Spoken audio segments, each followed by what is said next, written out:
Welcome, I'm Locum23, and you're joining me for The Cursed Prince, Chapter 7. Cringe as the dark figure before you slashes at you once more. Pain is unbearable, and you feel the tense arm of someone holding you down on the floor. But this is Kaylee's and Mike's new house in a different country, and this isn't possible. We're untraceable by now. We have to be. There's just no way this is happening. It's nearly impossible to breathe, much less yell out. There's something in your mouth. A gag. It's just a rag stuffed in your mouth, but every breath is a struggle. You feel the knife as it cuts in your way along your arm. You want to scream for your sister or anyone able to hear you, but you can barely get air into your lungs. Your head is pounding, and the sweat from the pain and torture you're enduring is dripping into your eyes. You know you're crying, too. You look up to see the woman that calls herself your mother. She's dressed in a robe with a hood, and almost as if she's performing some kind of ceremony. If only Kaylee would save you. But she doesn't know where you are, and every second that passes is another slice in your arms. Your legs, too, and your throat. Slowly you're bleeding out and losing consciousness. You need to stay awake, because if Kaylee shows up by some miracle, she won't be able to lift you up. Your mother loosens the gag. Mother, I just want to say, please stop hurting me. I can't take it anymore, Mom. I'm sorry, I'll do whatever you want. Just please stop hurting me. Your mother shakes her head. You hear a chuckle. She places the gag back into your mouth.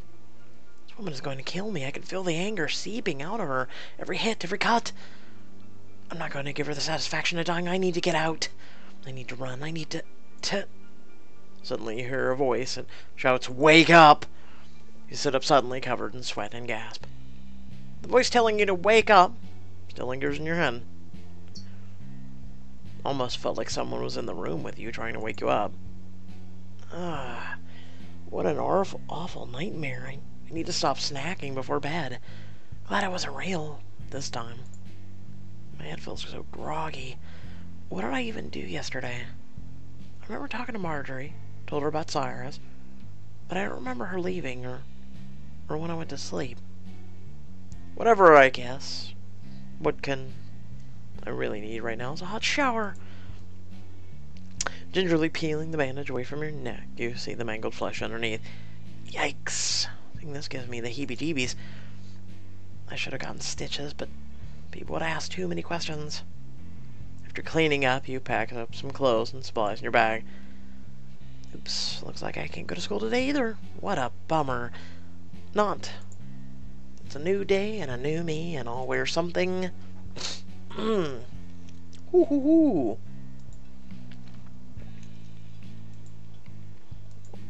So we got comfy.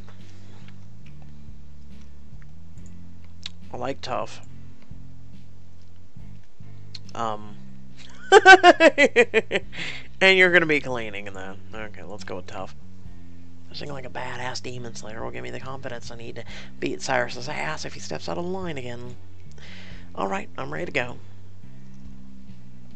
You look around the kitchen, you should throw a few snacks in your bags too. There's no blood on the counters or the floor. Marjorie must have cleaned it up.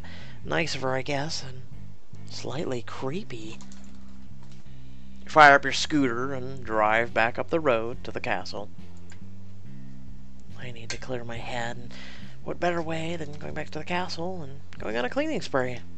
Assuming Cyrus isn't going to try drinking my blood when I get there. Every job has its hazards, though. I guess mine are just not covered under OSHA posters or handbooks. And, oh, hello there. It's not like the stupid castle does something to my brain. It's like summoning me. It's so weird. You steer towards the castle window in the distance as you ride. I wonder whose shadows it was that I saw in the window that first day I cleaned the castle. Perhaps the guy who hired you to clean the castle? Was it Cyrus? Wait, no, it couldn't have been. He was locked away in the basement. Maybe there was more to the story I haven't heard yet. The paperwork said that the old man gave me didn't make the scene either. They thought it was from a line of knights that are barely a functional teenager. Why did he pick me? I'm not a knight or a long-lost princess or even from this damn country, so why show up on my doorstep? Because you went to the castle? Excuse me. Remember what breaks the curse. What breaks the curse is his heart changing. So, yeah. Lost in thought, you lose your focus on the road for a split second. When you do, the scooter veers to the right and hits something. No, not something, someone. Scooter wobbles and falls over into the grass on the side of the road, and you hop up to investigate. Oh my god, I'm so sorry, sir. I wasn't looking in... Oh, it's you. Wait, Gregory? In the flesh, I hope. I'll say... Get out of the damn road, you moron! What are you doing in the middle of the road, dude? I didn't mean to. I was driving here. Walk on the grass, you idiot. You could have killed me. I'm sorry, I'm sorry. Henrietta, You hope Gregory won't hold this over your head for the rest of his life. He looks at you with a weird gaze, like hasn't seen you in years, which was odd, because you saw him last time you were at school. The closer you look at him, the more it seems like he's drunk off his ass.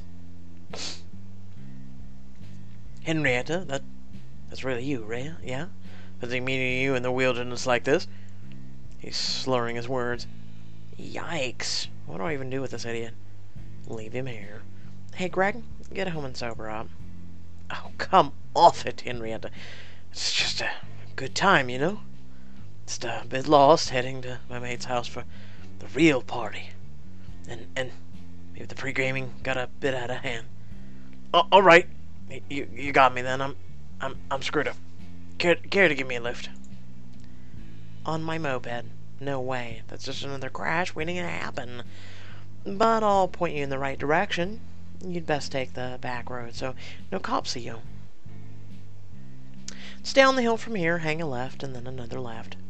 Once you hit the street again, it's a right to go back to town. Left, right. Gotcha. Not hard at all, is it? It is when you're drunk, stupid. You're a good one, Henrietta. You're a good egg. Hey, how about I marry you? You and me married? How's that sound? God, he's so drunk. What a moron. Alright, Greg, I'll tell you what. You go home and don't mention you saw me, and we'll get hitched. Brilliant. It's quite smashing. Oh, what was your name again, though, miss?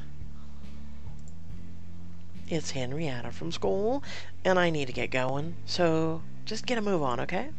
Henrietta, of course, and have you got a drink for us to share, maybe? He hiccups and sways on his feet. You lead him by the arm to the grass out of the road. The teacher said you were sick, you know, but you don't look sick. His voice is louder than it should be, and his words are long and slurred.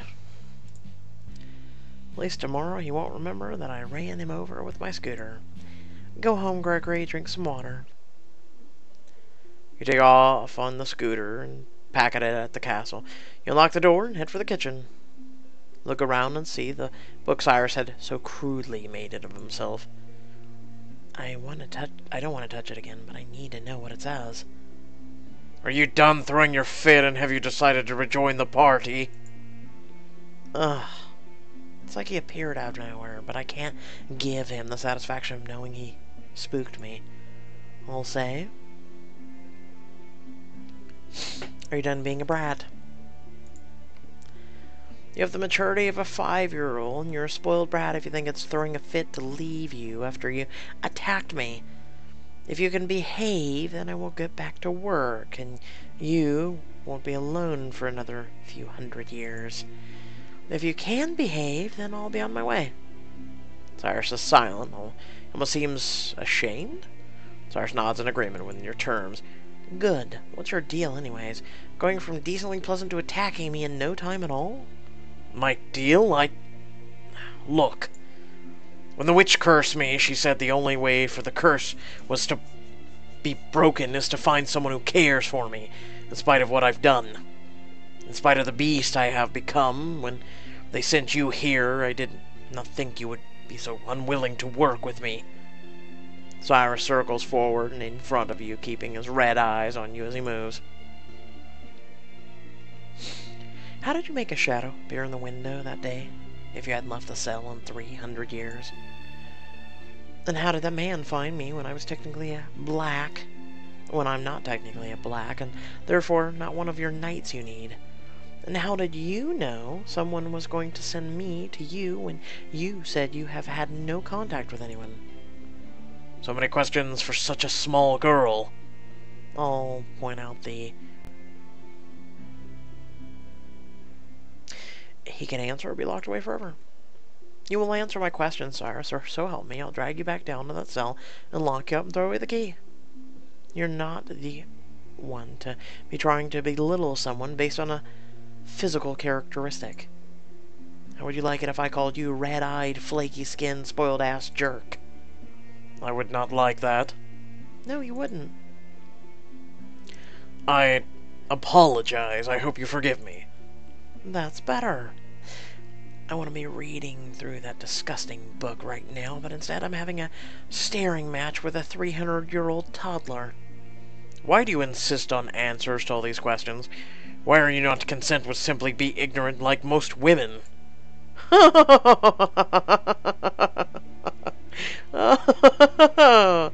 Well, 300 years ago it was cool to be sexist.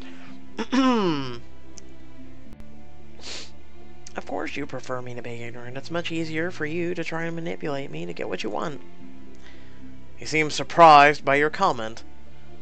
Since you're bound to this castle, unable to leave its walls, I thought maybe finding a way for you to break that part of the curse would be a good start.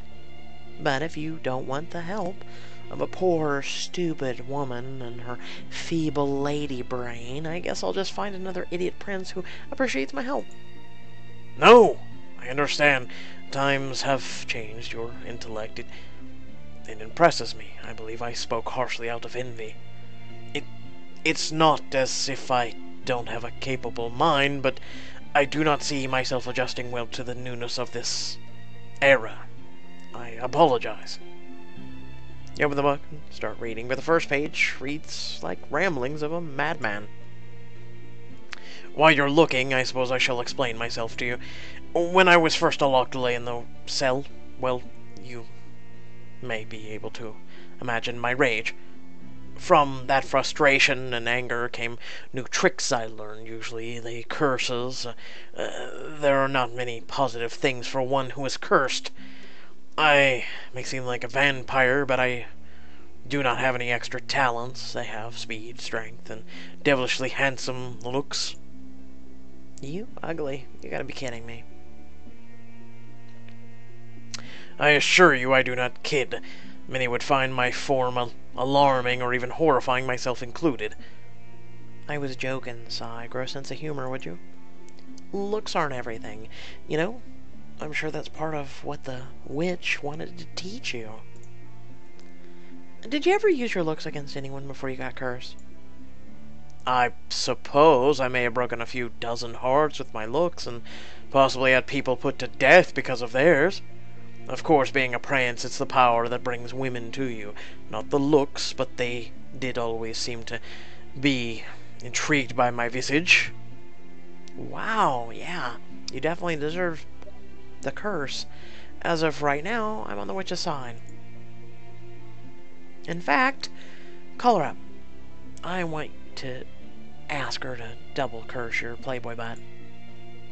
I see. Well, I will have to change that. Anyway, I found this little trick I could do about a decade after I was locked up. If I thought about the places I've been in the castle, I could project a sort of shadow throughout the castle, almost a silhouette of myself. That is what you saw that day. Sometimes I let it run around unaware people could see it. I still have to clean this place up, so if you want, you can come around the castle with me while I clean and you talk. Sounds good? I'm heading to the sitting room, so keep up, cursed dork. Right, I'll follow. Good boy. Now fetch. Pardon? Oh, nothing. Let's go. Now who's sexist?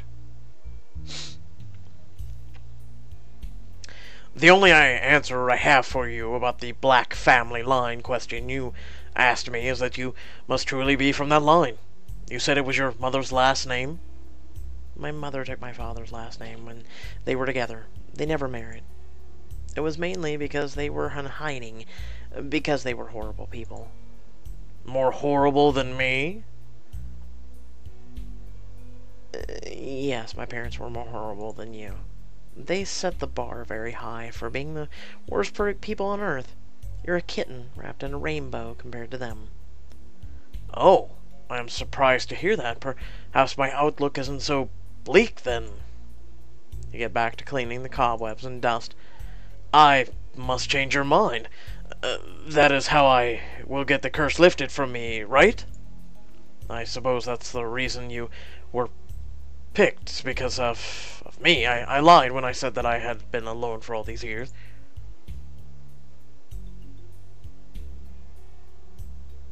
That's okay. We don't know each other, and we all have secrets. There are things I don't like to talk about either. I know I came in here and asked a bunch of questions, and you have got a lot going on. It's a bit overwhelming to me. I do not know why I lied. Maybe I am worried that you will leave and I will be alone again. Once a month a man will visit me. When one retires, he sends someone else. The last man assigned to me was supposed to find a new knight to protect and imprison me. 5 years ago I became aware of you. There were issues finding an ancestor of yours. They declined the invitation. Why, though? I mean, I get the knight DNA and everything, but why me?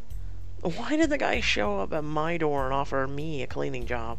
Why all of this? You moved to this country, and to this town 5 years ago. And on the day you crossed the threshold of the boundaries of town, I filled you here. Cyrus points to his chest. You roll your eyes and keep dusting. Just because you say things like that doesn't mean I'm going to swoon over you like girls did in the 1600s did. Try again, Prince. I am not trying to woo you. I literally felt your presence. I woke up and sent the man that came once a month to locate you. But you were too young at the time, so I had to wait. You are the curse breaker, whether you believe it or not. Some things just don't add up. Where did your father hire the first original knight from? Cyrus gives you a puzzled look. Asia. I'm not sure the country, but he had a fascination with the styles of combat of that land. The book you read did not tell you this? The name Black was given to him because my father could not pronounce his real name. Sort of rude, if you ask me. I'm very glad you were able to master my name on the first try. Your name is Cyrus. BFD. Ain't that hard. That makes more sense, I guess, since I'm Asian with a European last name. I guess I can get on board with the whole curse-breaking thing. First, we'll have to make a list of everything you did wrong and go from there. You nod in agreement with yourself. I do not think there is enough paper and ink in the entire world, Henrietta. I can't tell if you're joking or not, Si, but you're gonna flip when I show you the internet. What did we get? A diamond! The presents now. So that one was a longer chapter than usual. I like it. It was nice. That being said, I hope y'all did enjoy. Head on down in the description below. There's links to social media, links to our Discord. You can come hang out with me as well as others, and a few links to support me and my content. Please do so. It greatly helps me as well as the channel and the community. And until next time, stay well, stay awesome, and I'll catch you all in the next video. Peace.